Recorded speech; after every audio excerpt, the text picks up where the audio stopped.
নির্বাচন এবং ভোট এই শব্দ দুটি শুনলে অত্যন্ত হাসি পায়। কারণ আমি ভোটার হয়েছি 2008 সালে, এখন 23 সাল। দীর্ঘ সময় পার হয়ে গিয়েছে, এর মধ্যে অনেক নির্বাচন এসেছে, কিন্তু কোনোদিন ভোট দিতে পারিনি। ভোট দেওয়ার প্রয়োজন হয়নি। অত্যন্ত শুভাকাঙ্ক্ষী রয়েছেন আমাদের বন্ধু, শুভাকাঙ্ক্ষী, আমাদের কল্যাণ কামনা করে আমাদের কষ্টগুলো লাঘব করে দিয়েছেন। ধরুন আমি যদি ভোট দিতে চাই, আমাকে যেতে হবে ঢাকা থেকে 300 কিলোমিটার দূরত্বে গ্রামে। এই দূরত্বে যাওয়ার একটা শারীরিক পরিশ্রম রয়েছে, খরচ রয়েছে, বাড়িতে যাওয়ার পরে ভোট কেন্দ্রে যাওয়ার মতো বিড়ম্বনা রয়েছে, কষ্ট রয়েছে। সেগুলো লাঘব করার জন্য একদল শুভাকাঙ্ক্ষী বন্ধু তারা যেটা করেছেন, আমার ভোট তারা দিয়ে দিয়েছে। এই শুভাকাঙ্ক্ষীদের জন্যে দোয়া করা ছাড়া, তাদের আশীর্বাদ করা ছাড়া আর কোনো পথ নেই। আবারও নির্বাচন আসছে, সামনে নির্বাচন, এবারও হয়তো আর যাওয়ার প্রয়োজন হবে না। এ ধরনের শুভাকাঙ্ক্ষী যাদের রয়েছে তাদের তো বাড়ি যাওয়ার প্রয়োজন নেই, ভোট কেন্দ্রে যাওয়ার কি দরকার? আপনার ভোট তারাই দিয়ে দিবে। আপনি কষ্ট স্বীকার করে, অর্থ খরচ করে কেন ভোট দিতে যাবেন? দেখুন, আমি তখন বেশ ছোট, 2001 সালে যখন নির্বাচন হয়, সেই নির্বাচনের মিছিল মিটিংগুলো আমি দেখেছি। নির্বাচনের একটা যে পরিবেশ, সেই পরিবেশটা আমি সে সময় দেখেছিলাম। 2006 সালে এসে দেখলাম আরেক দল শুভাকাঙ্ক্ষী তারা জাতীয়ভাবে এমন চিন্তা করছেন যে আজীবন ক্ষমতায় থেকে যাবেন।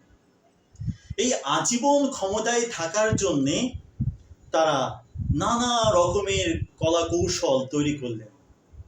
শেষ পর্যন্ত দেখা গেল তাদের যত ছক, তাদের যত কলা কৌশল, সেই কলা কৌশলের কাছে তারাই পরাজিত হলেন এবং দীর্ঘকাল বলা যায় ক্ষমতা থেকে শুধু নয়, রাজনীতি থেকেও বেশ দূরত্বে অবস্থান করলেন সেই শুভাকাঙ্ক্ষীর দলটি।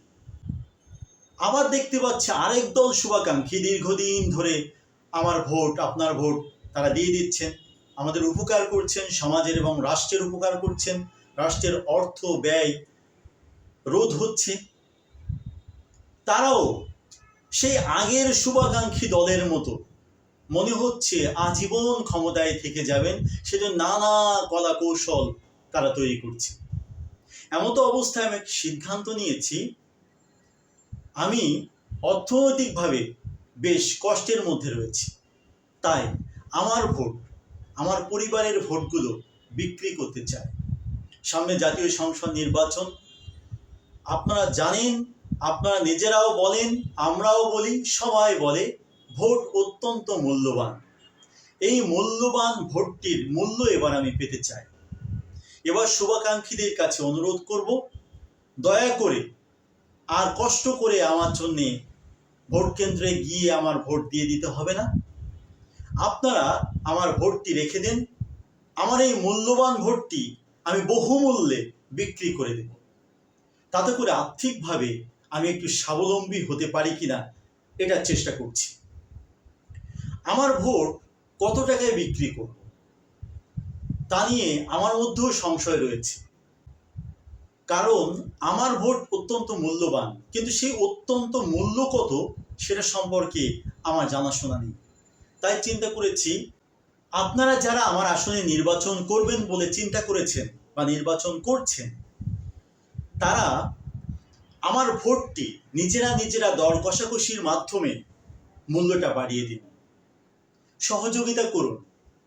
আপনার আসনের মূল্যবান ভোটার আমি, আমাকে সহযোগিতা করলে আপনি ভোটটি পেয়ে যাবেন। ধরুন কেউ আমার বাড়িতে 50,000 টাকা দিয়ে আসলো একটি ভোটের বিনিময়ে, অন্য প্রার্থী যদি 60,000 দেয়, আমার ভোটটি ওই 60,000-এর প্রার্থীকে দিয়ে দেব। যদি আরেকজন প্রার্থী 1 লক্ষ টাকা দেয়, আমার এই মূল্যবান ভোটটি তাকেই দিব। অর্থাৎ আমার ভোটটি যে মূল্যবান, সেটিকে আপনারা একটু মূল্যবান করে তুলুন। আপনাদের সহযোগিতা দরকার, কারণ ভোটের আগে আপনাদেরকে পেতে চাই।